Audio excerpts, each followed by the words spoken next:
امر بالمعروف یعنی نیکی کی بات کرنا اور لوگوں میں صلح کرنا، یہ بھی حکمت زبان میں ہے، یعنی زبان ایسا کام کرے جس سے جھگڑا میں مبتلا شخص جو ہیں وہ آپس میں ایک ہو جائیں اور نیکی کی بات آگے پہنچ جائے۔ اگر زبان یہ بات کرتی ہے تو الحمدللہ۔ رسول اللہ صلی اللہ علیہ وآلہ وسلم فرماتے ہیں، من سکتا نجا، جو خاموش رہا اس نے نجات پائی۔ من جس نے سکتا خاموش رہا، نجا اس نے نجات پائی، یعنی وہ آزاد ہو گیا اللہ تعالیٰ کی رحمت سے، وہ جنت کا حقدار ٹھہرا۔ خاموشی عبادت ہے۔ حدیث شریف میں ہے، رسول اللہ صلی اللہ علیہ وسلم فرماتے ہیں، جسے شکم یعنی کہ یہ جو پیٹ ہے اور فرج یعنی شرمگاہ اور زبان کے شر سے محفوظ رکھا گیا، وہ بندہ ہر چیز سے امان میں ہو گیا۔ اس کا مطلب ہے کہ جو بندہ شکم کا شر کیا ہوتا ہے، یعنی پیٹ کا شر، پیٹ جو ہے نا وہ بھرتا نہیں ہے، وہ حل میں مزید کا نعرہ لگاتا ہے، یعنی اور لالچ ہوتا ہے۔ بعض اوقات آپ دیکھیں کہ بندہ کوئی چیز کھا لیتا ہے نا، اس کو اچھی لگتی ہے، چاہے اس کا پیٹ بھر جاتا ہے، پھر بھی اس کی آنکھیں تقاضا کر رہی ہوتی ہیں کہ کچھ اور کھا لے۔ اور بعض لوگ کھا بھی لیتے ہیں، اس کے بعد الٹیاں لگتی ہیں، جلاب لگتے ہیں یا کچھ اور مصیبت پڑتی ہے۔ تو گویا یہ جو پیٹ ہے، شکم ہے، اس کا شر فساد جو ہے وہ بندے کو بیماریوں میں مبتلا کر دیتا ہے۔ اس لیے بندے کو اتنا کھانا چاہیے جتنا اس کی ضرورت ہے، بلکہ بھوک رہتی ہو تو کھانے کو بند کر دینا چاہیے، اور کوشش کرے رسول اللہ صلی اللہ علیہ وسلم کی حدیث پر عمل کرے کہ جسم کے 3 حصے بنائے، ایک حصہ جو ہے وہ کھانے کے لیے، خوراک کے لیے رکھے، ایک پانی کے لیے اور ایک ہوا کے لیے۔ تو گویا یہ شکم جو ہے، یہ پیٹ جو ہے، یہ بھی بہت زیادہ شر فساد فتنہ کا ذریعہ ہے۔ اس کا شر فساد بیماری کی صورت میں نکلتا ہے۔ پھر دوسری بات ہے جس کو فرج کہتے ہیں، شرمگاہ۔ جب پیٹ کے اندر ایسی چیزیں ڈالی جاتی ہیں جو متوازن غذا کی بجائے بندے کے اندر حرارت زیادہ پیدا کرتی ہیں اور ضرورت سے زیادہ توانائی پیدا ہوتی ہے، تو پھر کیا ہوتا ہے، اس کی شرمگاہ پھر محفوظ نہیں رہتی۔ شرمگاہ کا شر فساد اس کو پھر لے ڈوبتا ہے۔ اس لیے بندہ اپنی نظر کو دوسروں کی طرف رکھنے کی بجائے زمین پہ رکھے، جھکا کے رکھے، جس طرح سورہ نور میں اللہ تعالیٰ نے ارشاد فرمایا، عورتیں ہوں یا مرد ہوں اپنی نظروں کو جھکائے رکھیں۔ اسی طرح زبان کا شر فساد فتنہ یہی ہے کہ بندے کو جب کوئی بات کرتا ہے نا تو وہ صبر نہیں کرتا، بلکہ زبان سے اس کا جواب دیتا ہے۔ اور بعض لوگ ہوتے ہیں کہ وہ کوئی بات کرے تو اس کا جواب اتنا سخت دیتے ہیں کہ اگلے کا دل ٹوٹ جاتا ہے، دل آزاری کرتے ہیں، غیبت چغلی کر دیتے ہیں، شر فساد کر لیتے ہیں، اور پھر زبان ہی بندے کو لڑا بھی دیتی ہے۔ اس لیے رسول اللہ صلی اللہ علیہ وسلم نے فرمایا کہ جو بندہ اس شکم اور فرج اور زبان کے شر سے محفوظ رکھا گیا، وہ سب چیزوں سے امان میں ہو گیا۔ ایک دفعہ رسول اللہ صلی اللہ علیہ وآلہ وسلم نے زبان مبارک کو پکڑ کر ارشاد فرمایا کہ بہتر عمل اس کی حفاظت کرنا ہے، یعنی اس کو خاموشی پر قائم رکھنا ہے۔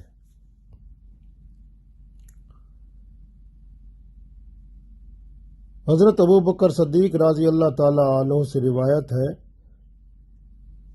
کہ رسول اللہ صلی اللہ علیہ وآلہ وسلم اکثر فرمایا کرتے تھے کہ انسان کی اکثر غلطیاں اس کی زبان میں پوشیدہ ہیں۔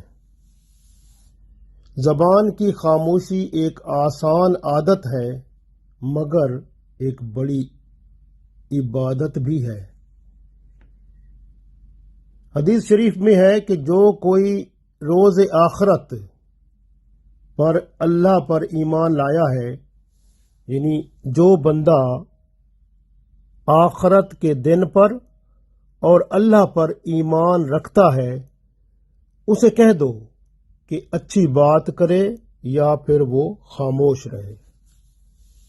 حضرت عیسیٰ علیہ السلام سے لوگوں نے جنت جانے کے بارے میں پوچھا۔ آپ علیہ السلام نے فرمایا کہ ہرگز بات نہ کیا کرو، خاموش رہا کرو۔ لوگوں نے کہا یہ تو ہم سے نہیں ہو سکتا۔ آپ علیہ السلام نے فرمایا کہ پھر تم زبان سے سوائے نیک بات کے کچھ اور نہ نکالو۔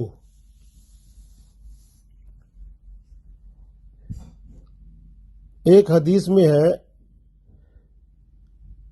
رسول اللہ صلی اللہ علیہ وسلم فرماتے ہیں کہ جب تم کسی مومن کو خاموش اور سنجیدہ پاؤ، اس کی قربت پاؤ، حکمت ملے گی۔ حضرت ابوبکر صدیق رضی اللہ تعالی عنہ منہ میں کنکریاں رکھ لیتے تھے تاکہ بات نہ کر سکیں، کیونکہ زبان کا شر فساد جو ہوتا ہے نا، وہ بندے کے اندر بہت ساری ایسی باتوں کو لے آتا ہے جو پھر شریعت کے خلاف ہوتی ہیں، اور نیک لوگ ہمیشہ حدود شریعت میں ہی رہنا چاہتے ہیں۔ حضرت عیسیٰ علیہ السلام نے فرمایا عبادتیں 10 ہیں، 9 عبادتیں خاموشی میں ہیں اور 10ویں عبادت لوگوں سے بچنا ہے۔ یعنی لوگوں سے بچنا کا مطلب ہے کیونکہ لوگوں میں جب بندہ زیادہ ملتا جلتا ہے تو زبان زیادہ کھولے گا تو پھر کسی کی غیبت، چغلی اور جھوٹ بیچ میں نمایاں ہو سکتا ہے۔ حضرت عبداللہ بن مسعود رضی اللہ تعالی عنہ فرماتے ہیں کہ زبان سے زیادہ قید کرنے کے کوئی اور چیز نہیں، یعنی مقصد یہ ہے کہ اگر قید میں لانا ہے تو اپنی زبان کو قید میں رکھو۔ زیادہ بولنا جھوٹ اور بیہودہ مذاق اور دل آزاری، غیبت، چغلی وغیرہ کو لے آتا ہے۔ زبان کی احتیاط کیا ہے؟ یعنی ہمیں احتیاط کیا رکھنی ہے کہ زبان سے ایسی بات نہ کہی جائے جس کے کہنے کی ضرورت نہ ہو۔ یعنی زبان سے صرف وہی بات کی جائے جس کی ضرورت ہے، ورنہ آپ مصیبت میں گرفتار ضرور ہو جائیں گے۔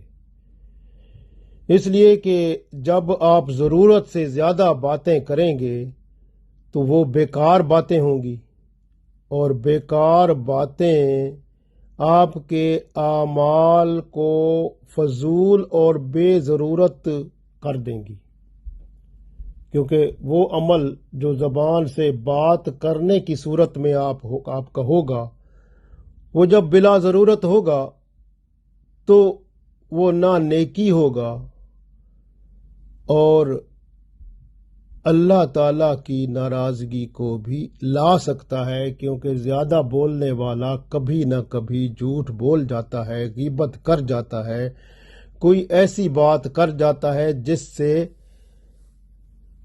اللہ اور اس کے رسول صلی اللہ علیہ وسلم ناراض ہوتے ہیں۔ شریعت کی حدود سے بھی بندہ کبھی کبھی نکل جاتا ہے۔ اس لیے بہترین کیا ہے؟ بہترین طریقہ یہی ہے کہ فضول بات کرنے سے اپنے آپ کو بندہ بچا لے۔ رسول اللہ صلی اللہ علیہ وآلہ وسلم فرماتے ہیں آدمی کے اسلام لانے کی خوبی اس میں ہے کہ وہ بے معنی باتیں ترک کر دے، یعنی یا لا یعنی باتیں، یعنی لا یعنی باتیں فضول باتیں ہوتی ہیں، فضول باتوں کو چھوڑ دے۔ آپ دیکھیں کہ آپ اگر اپنے کسی دوست سے ملتے ہیں، اس کو کہتے ہیں السلام علیکم، تو وہ بندہ کہتا ہے وعلیکم السلام، اس کے بعد آپ کہیں گے آپ کیسے ہیں، تو وہ کہے گا ہاں الحمدللہ ٹھیک ہوں، بس اتنا کافی ہے۔ اس کے بعد اگر آپ اس کے ساتھ بیٹھیں گے تو گپ شپ لگائیں گے، مذاق کریں گے، ادھر ادھر کی ماریں گے، اپنے سفر کا حال کچھ غلط کچھ اچھا بیان کریں گے، اپنی رویدات سنائیں گے، اور یہ سب فضول ہے، کیونکہ آپ کیا کریں گے، اپنا اعمال نامہ بڑھائیں گے۔ غور کریں کہ آپ روزانہ جو بات کرتے ہیں اس کو کاغذ پر لکھ لیں۔ ایک دن میں جتنی باتیں آپ نے کی ہیں وہ ساری کی ساری کاغذ پر لکھ لیں۔ آپ دیکھیں کچھ کاغذ ہو جائیں گے، جو زیادہ بولنے والے ہیں ان کے کاغذ زیادہ ہو جائیں گے۔ اسی طرح دوسرے دن بھی جو کچھ باتیں کرتے ہیں اس کو بھی کاغذ پر لکھتے جائیں، پھر آپ وہ کاغذ جمع کرتے جائیں۔ مہینے کے بعد وہ کاغذ جو ہیں ان سب کو اٹھائیں، کتنا وزن ہے ان کا، اور اسی طرح سال کے بعد جو آپ کی باتیں ہیں ان کا وزن کتنا ہوگا۔ اگر آپ کی عمر 50 سال ہے تو ذرا ضرب دیں 50 سال میں وہی کاغذوں کا وزن جو صرف باتوں کا ہوگا، کیا آپ اٹھا سکیں گے؟ یہ تو صرف ایک زبان کی طرف سے باتیں جو کی گئی ہیں ان کے وزن کی بات ہے، باقی اعمال تو علیحدہ ہیں۔ تو اس لیے کیا کریں گے کہ آپ ہمیشہ کوشش کریں کہ آپ کسی سے بھی ملیں السلام علیکم کہیں، وعلیکم السلام وہ کہے گا یا کہے گی، یعنی اگر عورت ہیں تو اس طرح سے، پھر آپ کیسے ہیں وہ کہیں گے میں ٹھیک ہوں الحمدللہ، بس اتنا کافی ہے۔ اس کے بعد آپ کہیں کیا حال ہے، کہاں سے آ رہے ہو، وہ بندہ جھوٹ بھی بول سکتا ہے، جس کا مطلب آپ اس کو جھوٹ بلوا رہے ہیں۔ پھر کہیں کہاں جا رہے ہو، تو وہ کہیں کا جھوٹ بول کے بات کر دے، آپ کو کہے فلاں جگہ جا رہا ہوں، تو جب کہ وہ جھوٹ بھی ہو سکتا ہے، اس میں چانسز ہیں کہ جھوٹ بول سکتا ہے، تو اس کا مطلب کون اس کو جھوٹ بولنے پہ مجبور کر رہا ہے؟ آپ، کیونکہ آپ نے اس کو سوال کر دیا۔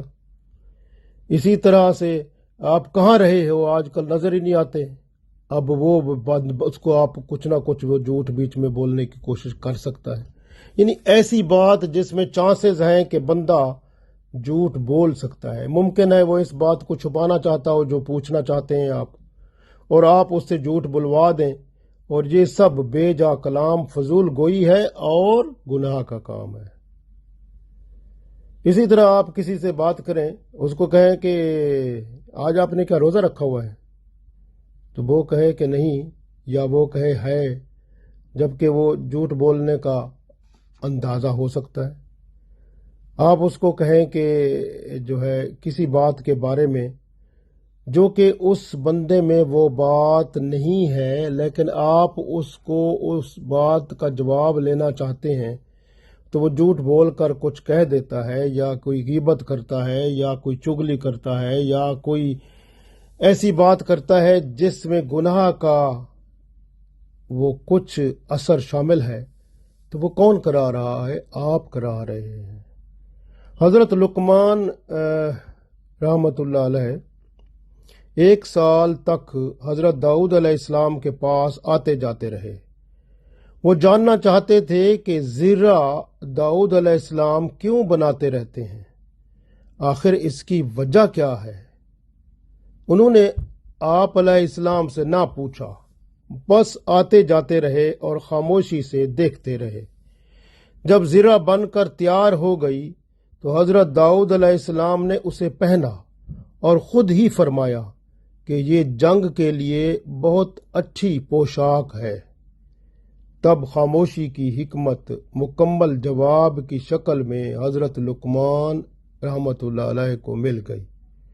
تو گویا خاموشی بہت عبادت ہے، زبان سے بندہ وہ بات کہے جو ضرورت ہے، ورنہ خاموش رہے۔ اللہ تعالی ہم سب کو توفیق دے، آمین۔